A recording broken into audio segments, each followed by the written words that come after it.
Aaron Munsell was a 24-year-old guy who lived in Boston, Massachusetts. He was an athlete competing in soccer, cross country, and track.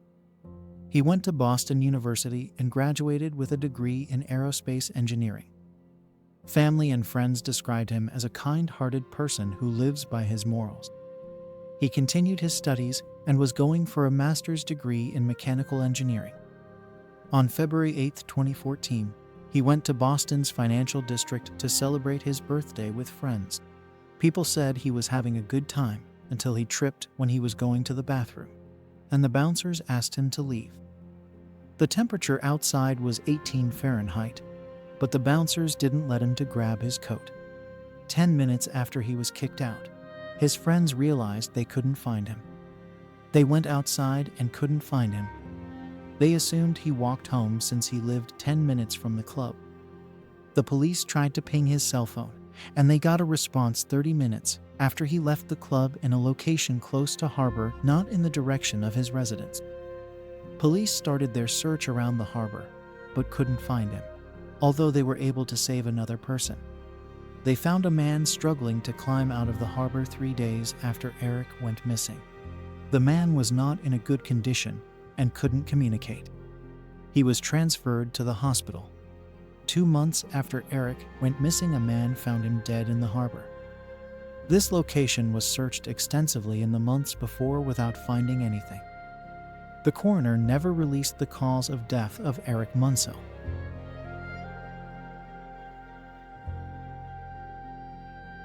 In 1890, a Native American named Slumach was prospecting in the headwaters in Pitt Lake, British Columbia, when he supposedly found a very wealthy vein of gold. Slumach was a private person, but it was reported he would keep coming back to the city with bags of gold. People reported when he needed gold, he would disappear for 48 hours and would come back with bags of gold.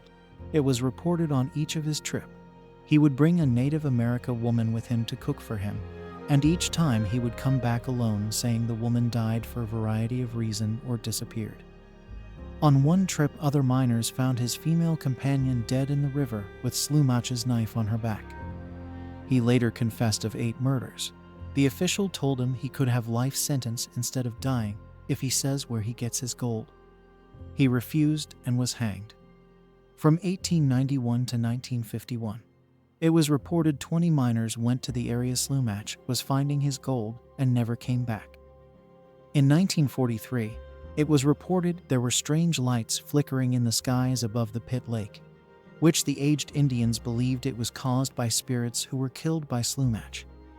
In July of 1951, 60-year-old Alfred Gaspard went to the offices of Okanagan Air Services to ask to be fly out by a helicopter to the Pitt Lake. He made a contract for dropping 400 pounds of food 4 months after he originally left. Carl Agar was the manager of the air service and said Gaspard was one of the few legitimate prospectors who was well prepared. He said around 10 to 12 people ask him yearly to drop him at the pit, but he usually refuses. Carl said this location is extremely dangerous for anyone who isn't an experienced outdoors man prepared for harsh weathers. After Gaspard was dropped off at the location, 2 other prospectors remembered seeing him hiking into the North Woods, and he was never seen again.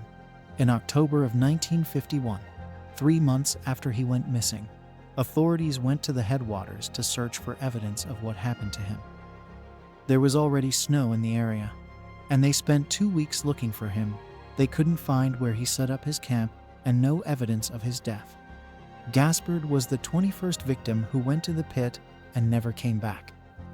Native Americans believe this area is sacred and only should be visited by Native Americans and not white people. Gaspard also left a note for his relatives in case he disappeared. In the letter he said, and I quote, "By the time you are reading this note, I have passed on."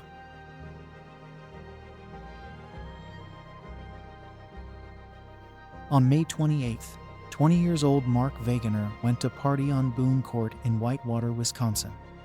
He lived 2 blocks from the party and didn't drive there. At 1 a.m. he left the party by himself to go home, but he never made it home. Later in the day, he was reported missing by family and friends. Police checked his cell phone and found out he made it within 1 block of his residence. It's worth mentioning Whitewater is small town, and Mark had lived there for 3 years. He knew the neighborhood. The police searched all the areas around his home, but found nothing. On May 30th, 2 days after he went missing, owners of a quarry outside the southern city limits of Whitewater reported for work and found at the bottom of their quarry, he was dead. Based on his cell phone location, it was believed he was walking in the opposite direction of the quarry, but he was found in the quarry. He had to walk down a lonely and dark street with no homes for over a mile to reach his location. If he took that path, it would be obvious to him he walking in the wrong direction. The body was sent to the coroner. It was determined he died from multiple fractures. His alcohol level was 0.1, which is not that high, meaning he wasn't in a drunken stupor. Why Mark decided to walk in the opposite direction of his house for miles to die from falling from a cliff remains a mystery to this day. Thanks for watching. Please like and subscribe for more videos.